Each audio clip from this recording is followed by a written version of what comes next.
रही। सबसे बड़े पहले तो आज बड़े दुख का दिन है अरशद शरीफ साहब की शहादत का, और ख़ासकर बोल में थे वो आखिरी दिनों में। तो हम सब दोस्त किसान इत्तेहाद अरशद शरीफ की शहादत में तमाम मीडिया हजरात के साथ खड़े, और इंशाअल्लाह जब भी मीडिया पे मुश्किल वक्त आएगा तो हम मीडिया के साथ एक कदम आगे होंगे, क्योंकि हमारा जो इस्लामाबाद का 8 दिन का धरना था, जिस तरह मीडिया ने हमें कवरेज दिया और हमारी आवानों तक बात पहुंचाई।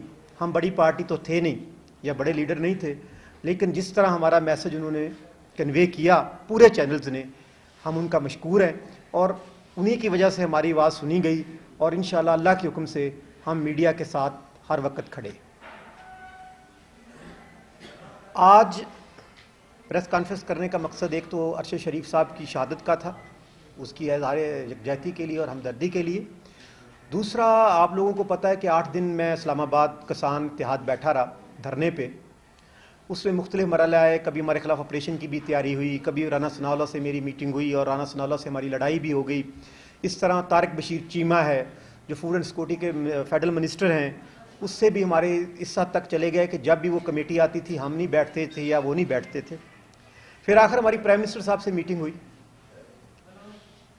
हमारे जैसे कि आपको पता है कि बलूचिस्तान में सैलाब की वजह से 60 से 70% तबाही हो चुकी है। सिंध में भी इसी तरह है। पंजाब का जो जनूबी पंजाब के और 2 डिवीज़न है वो बिल्कुल ही तबाही है उसमें, और इसी तरह हमारा KPK में है और अपर पंजाब में कुछ है।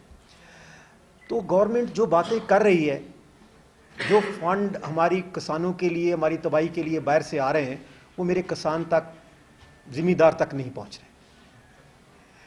उसकी एक ज़िंदा मिसाल ये है कि आपने देखा होगा कि पिछले दिनों हमने जब पहले कुछ 2-3 महीने पहले धरना दिया था, उस पर CM बलूचिस्तान ने मुझे कहा था कि हम सोलर आपको प्रोवाइड करेंगे फ्री में।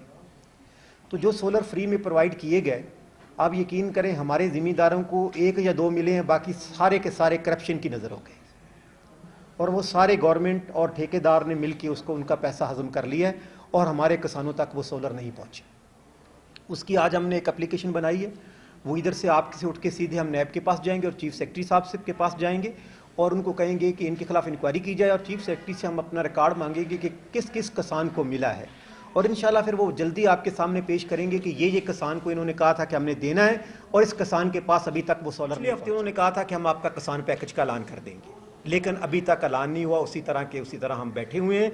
पंजाब के किसी किसान ने बिल नहीं भरा, इस तरह बलूचिस्तान के किसानों ने नहीं बिल भरा। पैसे नहीं है, कैसे भर सकते हैं हम। दूसरा, जो DAP खाद है उस पर हमने कहा था कि अगर 13-साढ़े 13 हज़ार का बैग है तो कम से कम 5,000 रुपये पर बैग पे हमें सब्सिडी दी जाए, और इसी तरह यूरिया जो है उस पर कम से कम 600-700 रुपये में दी जाए। और दूसरा, जो खाद अभी देखिए 40 से 50% तो खाद इस्तेमाल भी नहीं हो रही, हमारे पास सिंध और बलूचिस्तान में काश्त ही नहीं हो रही, तो उसके बाद भी खाद शार्टेज है और ब्लैक मार्केट में हम खरीद रहे हैं। हमारी खाद जो है स्मगलिंग हो रही है। और मैं IGFC से भी रिक्वेस्ट करना चाहता हूं कि मेरा किसान इधर से खाद लेके जाता है, FC रोक लेती है, और मैं आज कल हम IGFC से मिलेंगे कि सर जो स्मगलरों को पकड़ो, जो मेरा किसान खाद लेके जाता है उसको क्या पकड़ लेते हैं आप। तो और ईरान से जो हमारे पे पाबंदी, जो जिस तरह अभी प्याज था, अपन पाई वाले बैठे हैं, प्याज का हमारा क्या हालत हुआ है जी। हम बिल्कुल नहीं, हम तो पैसा पहले हम डूबे हुए थे, ईरान से प्याज आ गया है हमारे पास। तो ईरान की तो बिजली सस्ती है, उनका डीजल सस्ता है, मैं तो बिजली महंगी, डीजल महंगा, तबाह हालत में मैंने प्याज काश्त किया था, तो मेरे प्याज को तो वो रेट ही नहीं मिला, इसलिए मेरा किसान पहले डूबा हुआ था और मजीद डूब रहा है। इसलिए ईरान से जो पाबंदी चीज़ें लाएं जो मेरे अवाम के लिए भी और मेरे किसान को प्रॉब्लम ना, उस वो ईरान से चीज़ें आएँ मेरे मुल्क की बेहतरी के लिए, हम तैयार हैं। लेकिन वो चीज़ जो मेरा किसान मुश्किल वक्त में अपनी काश्त करता है और उसी पे उसका रोज़गार है, जब उसका रेट मिलता है तो उसको ईरान वाला, तो बिल्कुल आप सब लोग दोस्तों को पता है उधर तो डीजल और चीज़ें फ्री हैं, तो मैं कैसे अफोर्ड कर सकता हूँ कि मैं इतनी चीज़ें महंगी काश्त करके इतनी सस्ती दे सकता हूँ। ये फेडरल गवर्नमेंट, सूबाई गवर्नमेंट से इंशाल्लाह हम एक लिस्ट भेज रहे हैं। चीफ सेक्रेटरी से हम कल मिल रहे हैं, फेडरल सेक्रेटरी से भी मिल रहे हैं। अगर हमारा ईरान से पाबंदी न लगी तो हम रोडों पर खड़े होंगे।